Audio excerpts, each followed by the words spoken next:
A'udzu billahi minasyaitonir rajim. Bismillahirrahmanirrahim. Assalamualaikum warahmatullahi wabarakatuh. Innal hamdalillah nahmaduhu wa nasta'inu wa nastaghfiruh wa na'udzu billahi min syururi anfusina wa min sayyiati a'malina. May yahdihillahu fala mudhillalah wa may yudlil fala hadiyalah.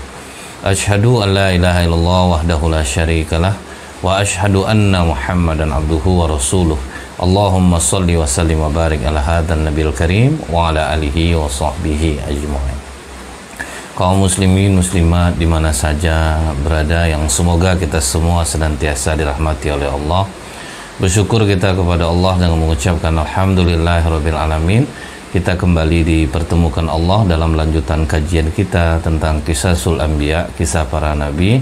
Dan kali ini kita sampai kepada ulasan tentang Nabi Ibrahim alaihissalam.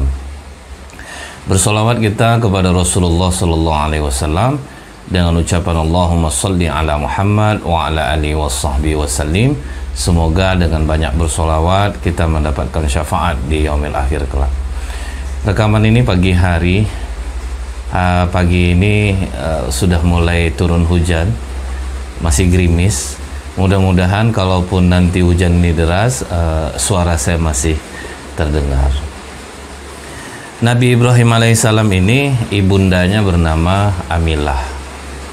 Kemudian orang tua laki-lakinya bernama Azar. Namun dari pernikahan antara Azar dan Amilah ini lama tidak mendapatkan anak. Umur ayah Nabi Ibrahim mendapatkan Nabi Ibrahim itu usianya mencapai 75 tahun. Nah, di usia 75 tahun itu anak pertama lahirlah Nabi Ibrahim alaihissalam. Yang kedua anaknya itu bernama Nahur. Yang ketiga anaknya lagi bernama Haran. Jadi kalau menurut orang bahwa udah menopause tidak punya anak, bagi Allah semua bisa terjadi. Bukan pada masa lalu saja, sekarang pun terjadi seorang nenek-nenek bisa melahirkan anak. Nah, ini keajaiban yang diberikan Allah. Mungkin dahulu orang mengatakan, mustahil lah. Nggak tahu, coba kita buka di Google seorang nenek melahirkan bayi. Kalau tidak salah saya usianya 71 tahun, tapi saya lupa namanya. Tidak ada yang tidak mungkin bagi Allah. Pengetahuan manusia pendek, tidak bisa mencapai itu. Tetapi bagi Allah itu sangat mudah kalau Allah menginginkannya. Kemudian penduduk di tempat Nabi Ibrahim ini namanya daerah Harun. Harun ini mereka itu banyak sudah yang sesat dari jalan Allah. Nama daerahnya itu daerah Ausat. Jadi adapun kelahiran tempat Nabi Ibrahim ini namanya Kaldaniun, yaitu Babil. Babil ini kalau tidak salah saya Yordan. Ini kemungkinan kalau tidak salah saya Yordan. Nah, jadi mereka sudah banyak yang kafir. Dan dalam riwayat ini hanya Nabi Ibrahim alaihissalam yang tidak menyembah berhala. Semua sudah menjadikan berhala sebagai Tuhannya. Termasuklah ayah Nabi Ibrahim alaihissalam.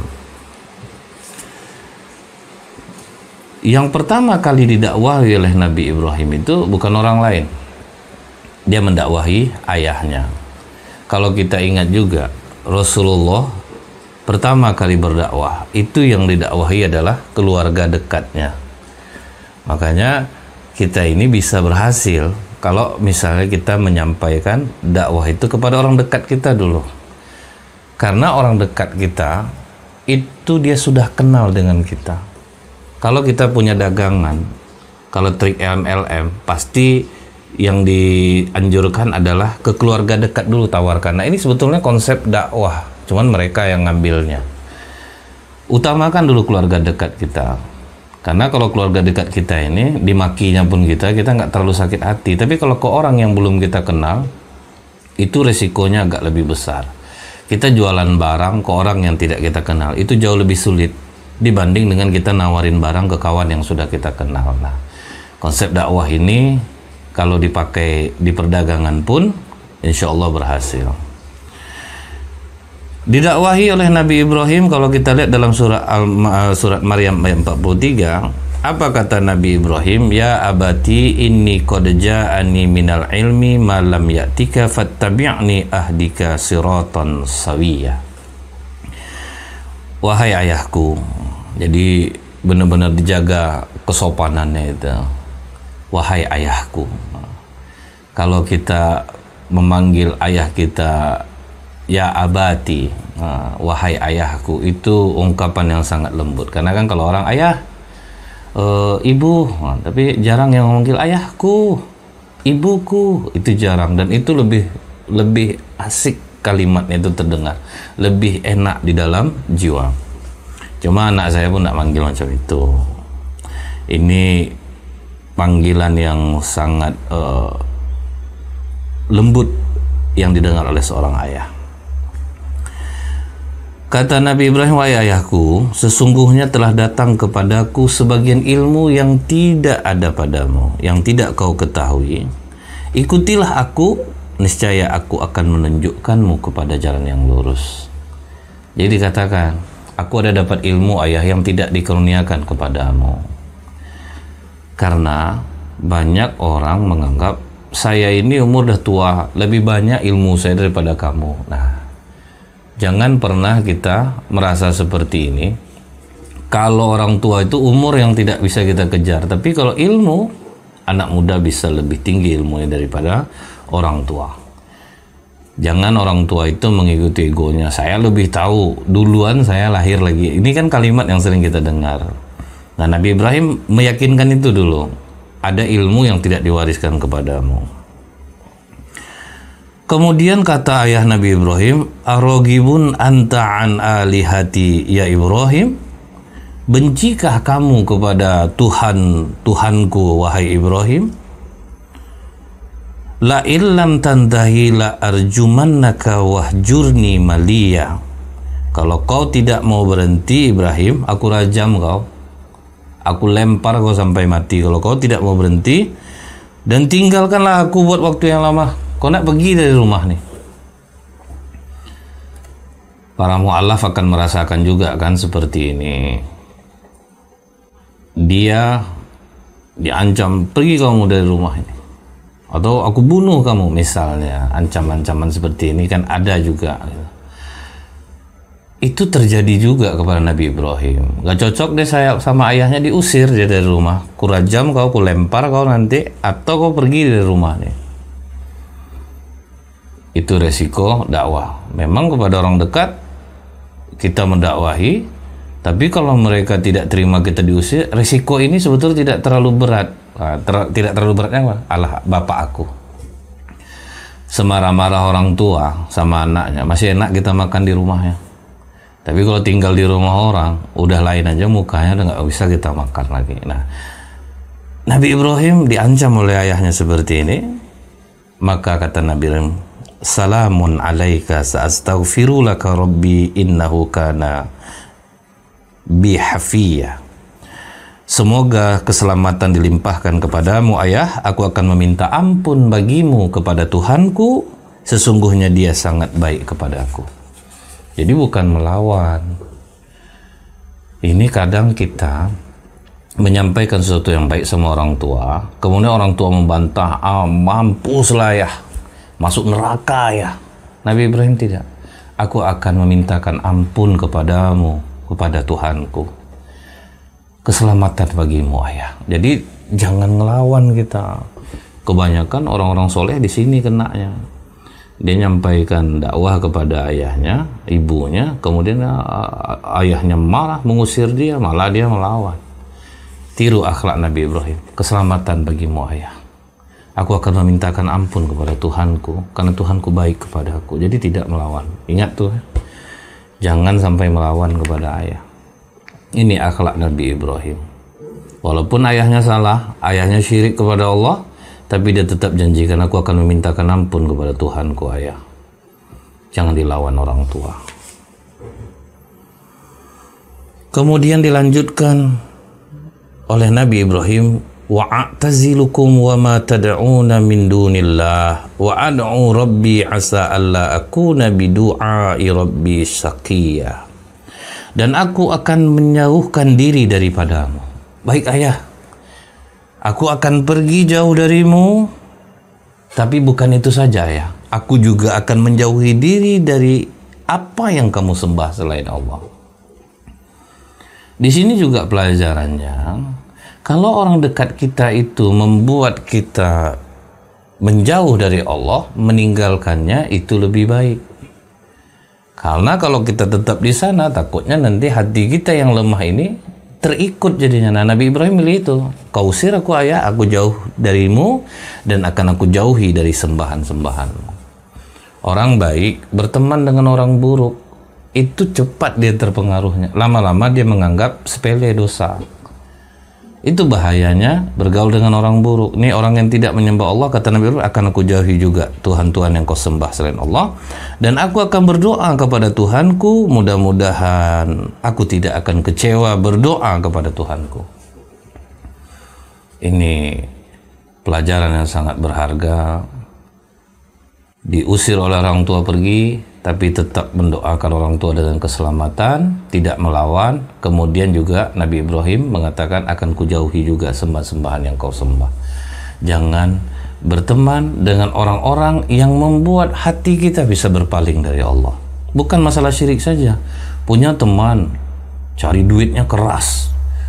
Cari duitnya itu betul-betul bekerja yang hampir saja boleh dibilang dia itu tidak cukup waktu 24 jam.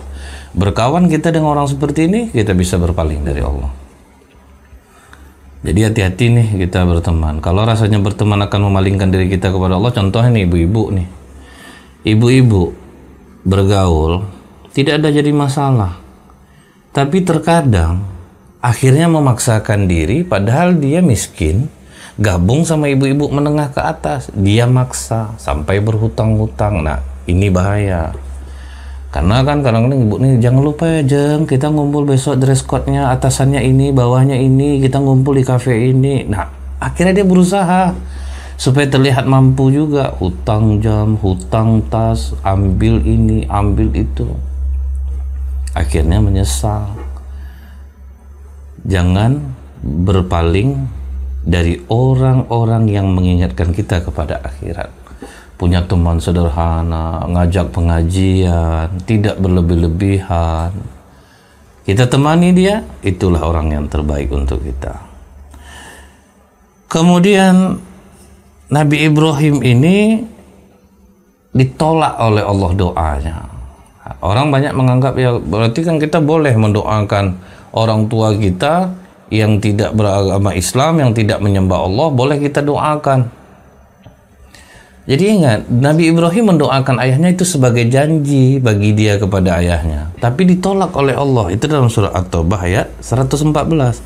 Wa ma kana istighfaru Ibrahim li abih illa an mau'idati wa'adaha iyyahu falamma tabayyana lahu annahu aduwwun lillah tabarra'a minhu inna Ibrahima la'awwahun halim. Dan permintaan ampun dari Nabi Ibrahim kepada Allah untuk bapaknya, kata Allah, tidak lain hanyalah karena suatu janji. Dia janji mendoakan ayahnya yang telah diikrarkannya kepada bapaknya. Jadi kan waktu dia pergi, dia berjanji akan mendoakan bapaknya.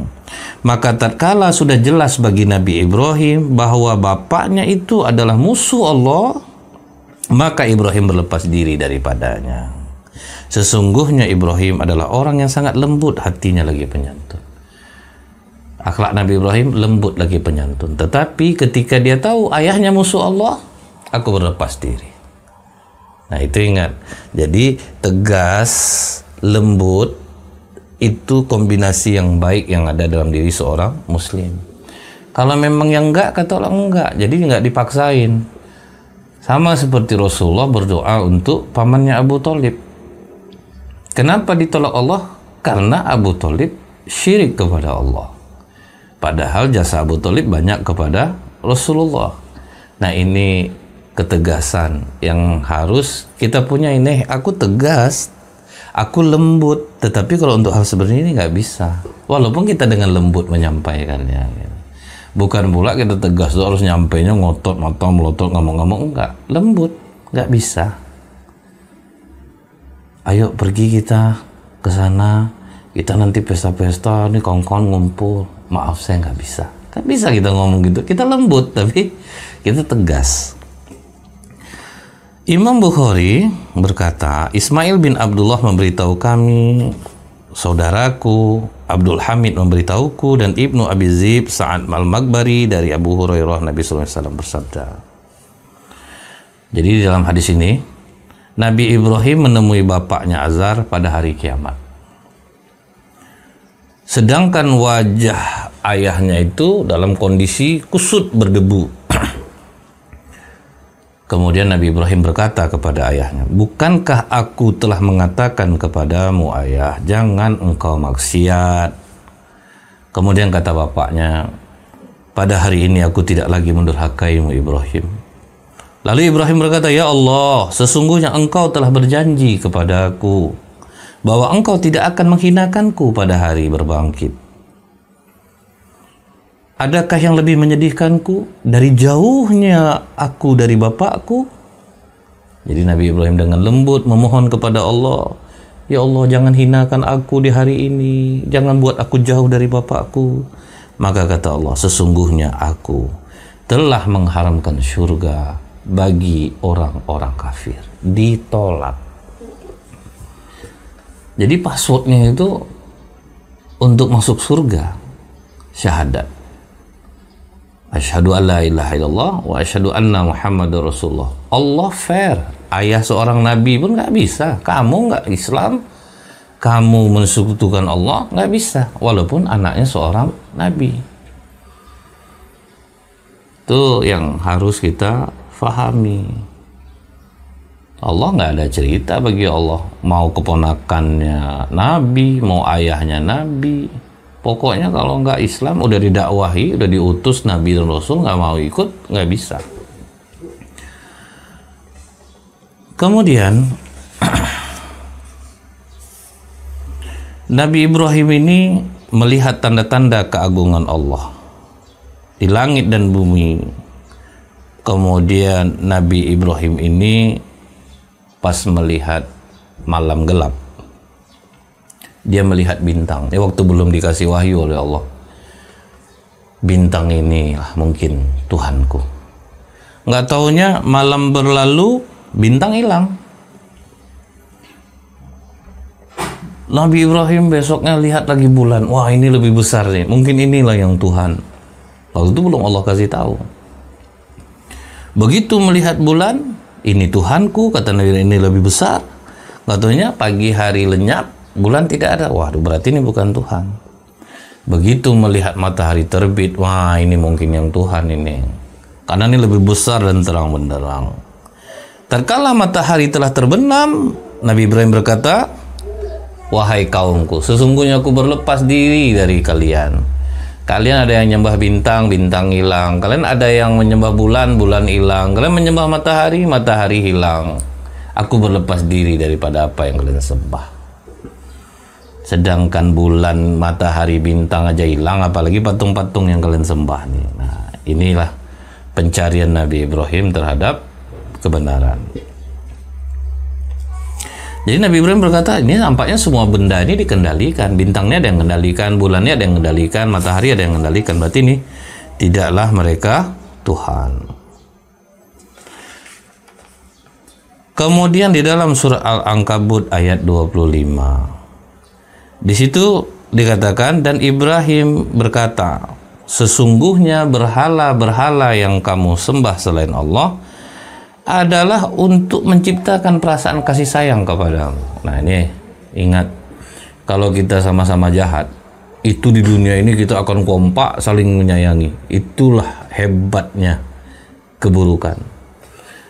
Kalau orang sudah bercampur baur dalam sebuah keburukan, akan tercipta rasa kasih sayang yang luar biasa. Makanya orang sering bilang, preman tuh bagus ya persaudaraannya.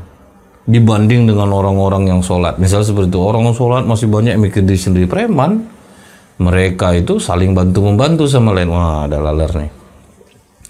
Kemudian, kenapa bisa seperti itu? Itu sudah diabadikan dalam surah Al-Ankabut. Karena kalau kita dalam keburukan, kita menjadi mafia, kita menjadi pengedar narkoba, itu teman-teman kita akan menimbulkan rasa kasih sayang. Orang yang suka mabuk itu menimbulkan rasa kasih sayang. Di antara kamu, kata Nabi Ibrahim, akan tercipta kasih sayang dalam kehidupan dunia ini. Di dunia ini pokoknya mereka kompak, mereka saling sayang. Makanya kita sulit nih untuk menumpas keburukan, itu sulit. Dikarenakan apa? Rasa kasih sayang mereka memang tercipta. Memang Allah yang ngasih seperti itu. Tapi nanti di akhirat mereka akan menyesal. Apapun orang yang melakukan keburukan, itu mereka kompak. Orang korupsi itu kompak, kasih sayang mereka tercipta di antara mereka. Itu kompaknya minta ampun. Makanya sulit memberantas apapun kejahatan bukan di Indonesia ya, di muka bumi ini dikarenakan nih, karena diciptakan Allah rasa kasih sayang di antara orang-orang yang berbuat buruk. Jadi Allah menginformasikan kepada Nabi Ibrahim tentang kesyirikan yang dilakukan oleh kaumnya ini, sampai akhirnya Nabi Ibrahim berkata kepada kaumnya. Nah, jadi setelah menjadi diutus oleh Allah, ada dialog antara Nabi Ibrahim dengan kaumnya. Idz qala li abihi wa qaumihi ma hadhihi tamathilul lati antum laha akifun. Wahai ayahku, wahai kaumku, patung-patung apakah ini yang kamu beribadat kepadanya? Kenapa kau sembah patung ini? Kata kaumnya, qalu wajadna aba'ana laha abidin. Kami mendapati bapak-bapak kami nyembahnya. Nah, ini kadang jawaban orang itu, dia mengatakan ya orang-orang tua kami bikinnya kayak gini dulu ya kami buatlah. Jadi mereka tidak berusaha mencari tahu kenapa sih kok disembah ya berhala ini, apa sih untungnya, ini berhala ini apa.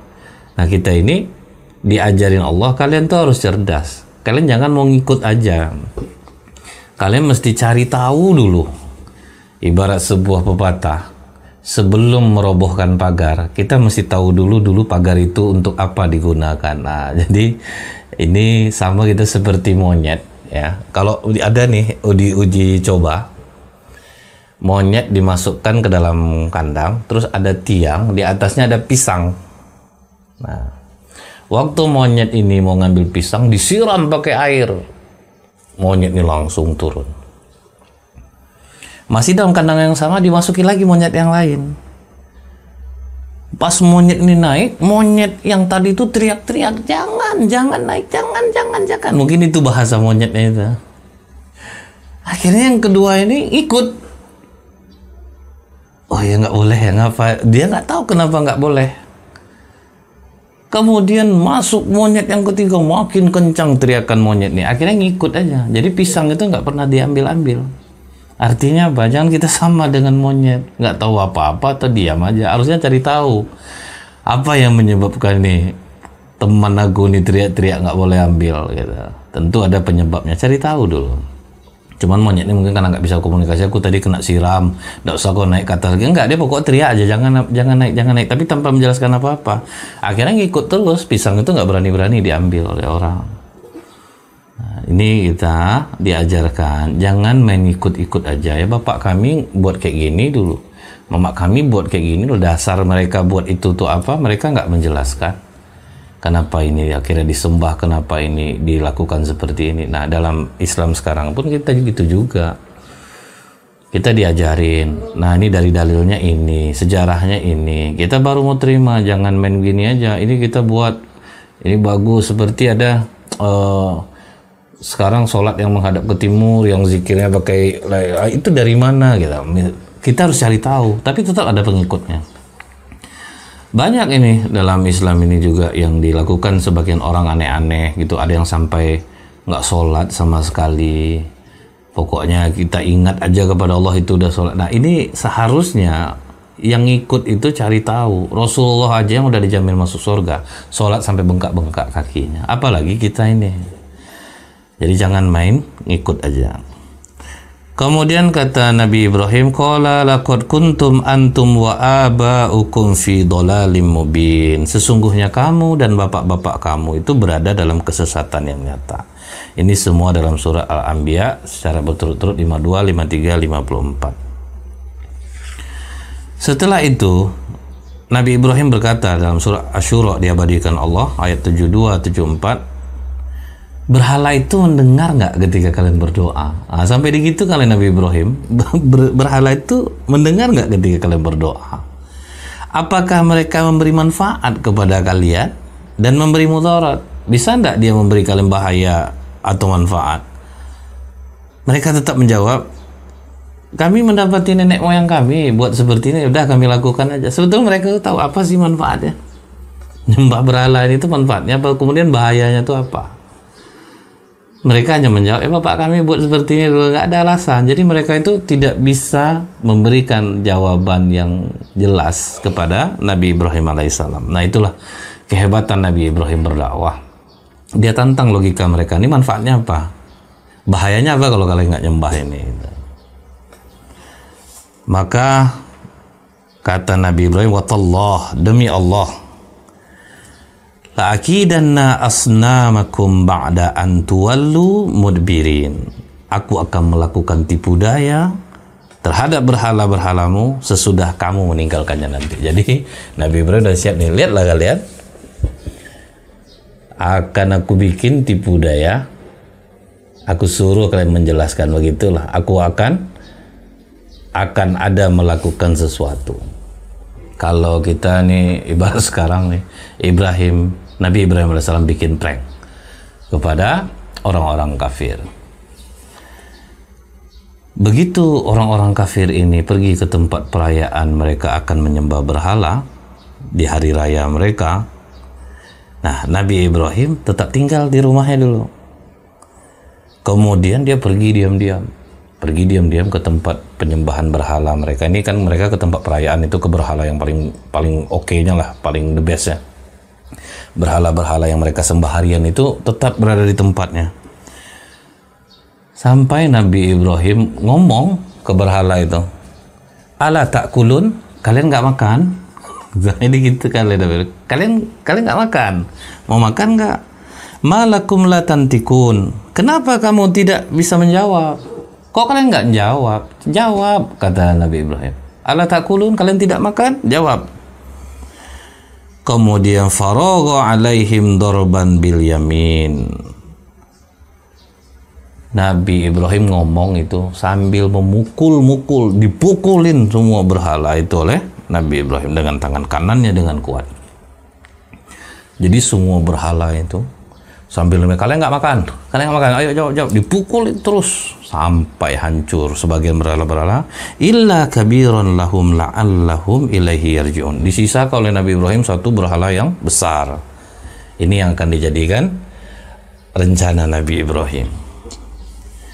Begitu orang-orang kafir ini selesai nyembah berhala yang besarnya di hari perayaannya, begitu balik ke berhala harian yang mereka sembah, kaget. Qalu man fa'ala hadza bi alihatina innahu laminaz zalimin. Siapakah yang melakukan perbuatan ini terhadap Tuhan-Tuhan kami?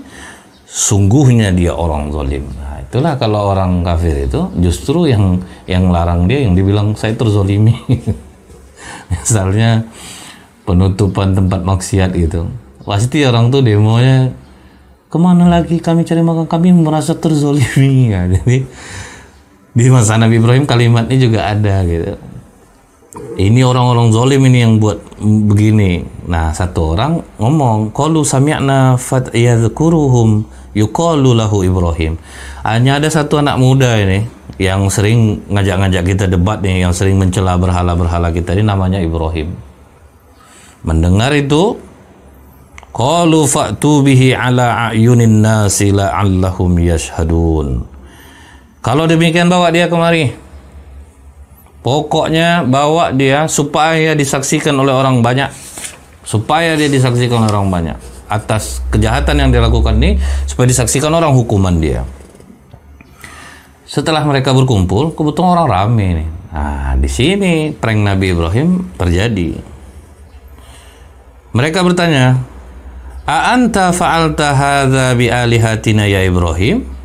Apakah kamu yang melakukan perbuatan ini terhadap Tuhan-Tuhan kami Ibrahim? Kau yang mukulin nggak Tuhan-Tuhan kami ini? Nabi Ibrahim menjawab, bal fa'alahu kabiruhum hadza fas'aluhum in kanu yantikun. Sebenarnya kan patung yang besar itulah pelakunya. Dia sendiri kok yang nggak hancur. Dialah yang melakukannya. Tanya sama dia, kenapa dia utuh, yang lain hancur? Kemudian apa kata kaum Nabi Nuh? Laqad alimta ma haula'i yantikun. Kamu ini Ibrahim kan tahu bahwa mereka itu nggak bisa bicara. Jadi kena mereka, terperangkap. Apa kata Nabi Ibrahim? Afata'buduna min dunillah ma la yanfa'ukum syai'aw wa la yadurrukum. Tuh, mengapa kamu sembah selain Allah sesuatu yang tidak dapat memberi manfaat sedikit pun dan tidak pula memudarat kepadamu? Terus kenapa kalian sembah? Udah jelas dia ngomong aja dia nggak bisa. Kalian udah tahu, kok kalian sembah? Celaka kamu, apa yang kamu sembah ini, kata Nabi Ibrahim. Apakah kamu tidak memahami? Afala ta'qilun, kamu tidak faham? Jadi ditantangin oleh Nabi Ibrahim. Akhirnya nggak ada jawaban, kalah, terperangkap mereka. Akhirnya apa? Qalu bnu lahu bunyanan fa'alquhu fil jahim. Dirikanlah sebuah bangunan untuk membakar Nabi Ibrahim, lalu lemparkan dia ke dalam api yang menyala-nyala itu. Nah, nggak ada lagi perkataan, dah kalah. Akhirnya bunuh. Kenapa dikatakan dirikan bangunan yang tinggi? Kita itu tuh semua kayu-kayu dikumpulin, semua masyarakat sampai setinggi gedung tingginya kayu yang mereka susun.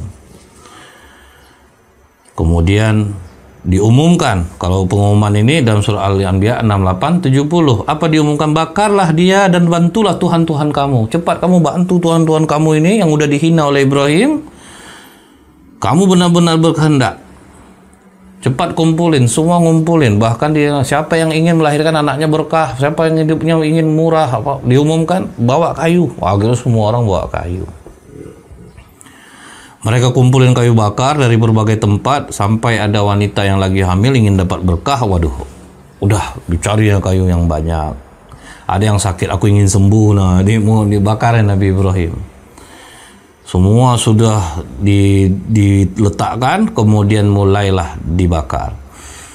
Nabi Ibrahim itu diletakkan di manjanik. Manjanik itu seperti ketapel besar. Nah, diletakkan di sana. Apa ucapan Nabi Ibrahim sebelum dia dilemparkan ke dalam api? La ilaha illa anta subhanakal hamdu walakal mulku la syarikalah. Tidak ada Tuhan selain Engkau, Maha Suci Engkau Tuhan semesta alam, segala puji dan bahwa kekuasaannya hanya milik-Mu, tiada sekutu baginya. Itu sebelum dilemparkan ke dalam tempat yang berbahaya. Nah, ini mau dihukum, la ilaha illa anta subhanaka lakal hamdu walakal mulku la syarikalah. Ini bisa kita amalkan.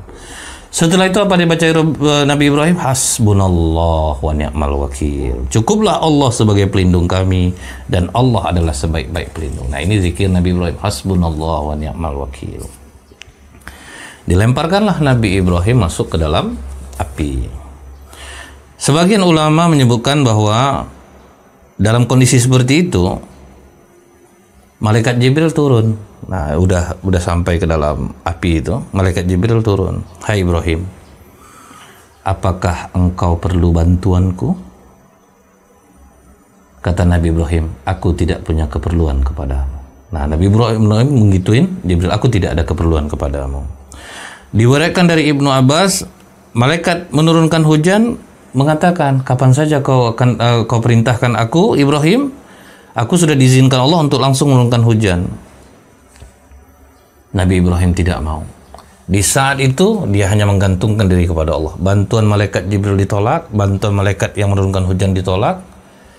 Allah langsung mengatakan, "Qulna ya nar kuni bardan wa salaman ala Ibrahim." Wahai api, lindungilah dan menjadi keselamatanlah bagi Ibrahim. Nah, langsung Allah yang perintahkan api untuk menjadi dingin. Kalaulah, kata Ibnu Abbas, Allah tidak mengatakan menjadi keselamatanlah, Nabi Ibrahim bisa kedinginan di dalam api itu. Jadi makanya kata Allah, kuni bardan wasalaman ala Ibrahim, menjadi dinginlah dan menjadi keselamatan, dingin yang menyelamatkan. Karena dingin kan juga bisa nyiksa, kalau terlalu dingin ya nyiksa juga. Makanya dijadikan keselamatan. Waktu malaikat Jibril bersama Nabi Ibrahim, ini menurut Ad-Daha, malaikat Jibril mengusap keringat Nabi Ibrahim di wajahnya, dan tidak ada sedikit pun yang terbakar kecuali hanya pengikatnya saja, itu yang terbakar. Kemudian malaikat Jibril juga ditemani oleh malaikat yang menjaga naungan untuk Nabi Ibrahim, berada di tengah-tengah lingkaran di sekelilingnya terdapat api, tetapi dia seperti berada di dalam taman yang sangat sejuk, kata Nabi Ibrahim. Sampai dikatakan di dalam riwayat lain, riwayat Abu Hurairah, apa kalimat terbaik yang diucapkan oleh bapak Nabi Ibrahim melihat anaknya dalam kondisi seperti itu? Sebaik-baik Tuhan adalah Tuhanmu Ibrahim. Tapi tetap gak mau masuk. Udah nampak dia kenyataan mukjizat yang diberikan Allah kepada anaknya, dia cuma bilang sebaik-baik Tuhan adalah Tuhanmu Ibrahim, tapi gak masuk Islam. Tidak mau mengikut ajaran Rasulullah, yaitu Nabi Ibrahim alaihissalam.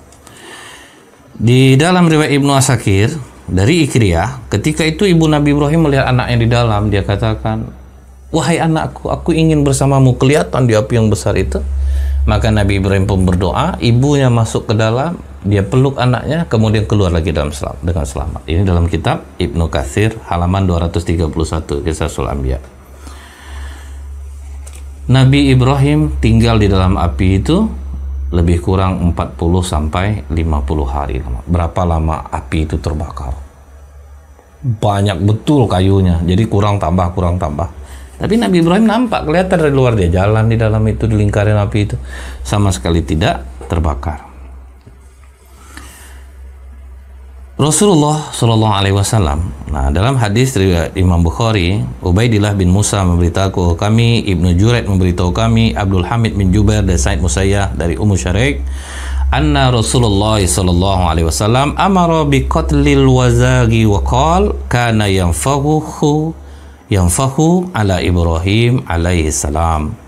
Sesungguhnya Rasulullah menyuruh membunuh cicak, tokek, dikarenakan apa? Binatang inilah yang meniup api Nabi Ibrahim. Tokek mahal tat. Jadi itulah ujiannya nih. Jadi tokek, cecak, tikut tuh niup api Nabi Ibrahim. Janganlah jual tokek itu lagi, udahlah. Tapi saya lihat sebetulnya aneh kita ini. Jualannya jelas-jelas aja lah. Kadang udah diukur, udah masuk ukurannya ini, warnanya lah kena itu. Jadi buang-buang buang waktu lah sebetulnya itu. Mungkin ada yang berhasil jual tokek itu ya, tapi saya belum ketemu videonya sih. Mungkin ada ya, tapi kebanyakan yang kita tonton gagal berantem itu jadinya. Nah, bunuh, disunahkan kita membunuh cicak, disunahkan kita membunuh tokek. Sejarahnya apa? Jangan kita asal bunuh cicak. Sejarah itu apa? Dia ini ikut meniup api yang membakar Nabi Ibrahim. Semua makhluk, dalam riwayat disebut semua makhluk berusaha untuk memadamkannya walaupun tidak ada gunanya. Tapi mereka yang penting saya berpihak kepada Nabi Ibrahim. Ada burung kecil ambil air setetes siram. Kemudian cicak mengatakan, untuk apa kau siram dengan setetes itu? Paling tidak Allah tahu kepada siapa aku berpihak. Penting kita ikut membantu, walaupun sedikit. Kau juga ikut membantu meniup-niup, kau kena walaupun tidak ada fungsi tiupan cicak atau tokek ini. Dalam hadis riwayat Muhammad bin Bakar memberitahu kami, Ibnu Juraid memberitahu kami, Abdullah bin Abdurrahman dan lain-lain, pas masuk ke rumah Ummul Mukminin Aisyah, ada seorang yang masuk ke rumah Ummul Mukminin Aisyah. Waktu itu perempuan ini bertanya, untuk apa panah itu Ummul Mukminin? Kata Ummul Mukminin Aisyah, kami gunakan untuk membunuh cicak. Jadi ada sunnah memang ketika kita membunuh cicak itu. Hadis riwayat Imam Ahmad menegaskan, ketika Nabi Ibrahim dilemparkan ke dalam api, semua binatang berusaha memadamkan kecuali cicak. Ini yang sudah kita sampaikan tadi. Nah, Mudah-mudahan di part yang pertama ini kita sudah tahu dari awalnya bagaimana penentangan kaum Nabi Ibrahim. Insya Allah di part yang kedua akan kita sambung kembali. Subhanakallahumma bihamdika asyhadu an la ilaha illa anta astaghfiruka wa atubu ilaik. Assalamualaikum warahmatullahi wabarakatuh.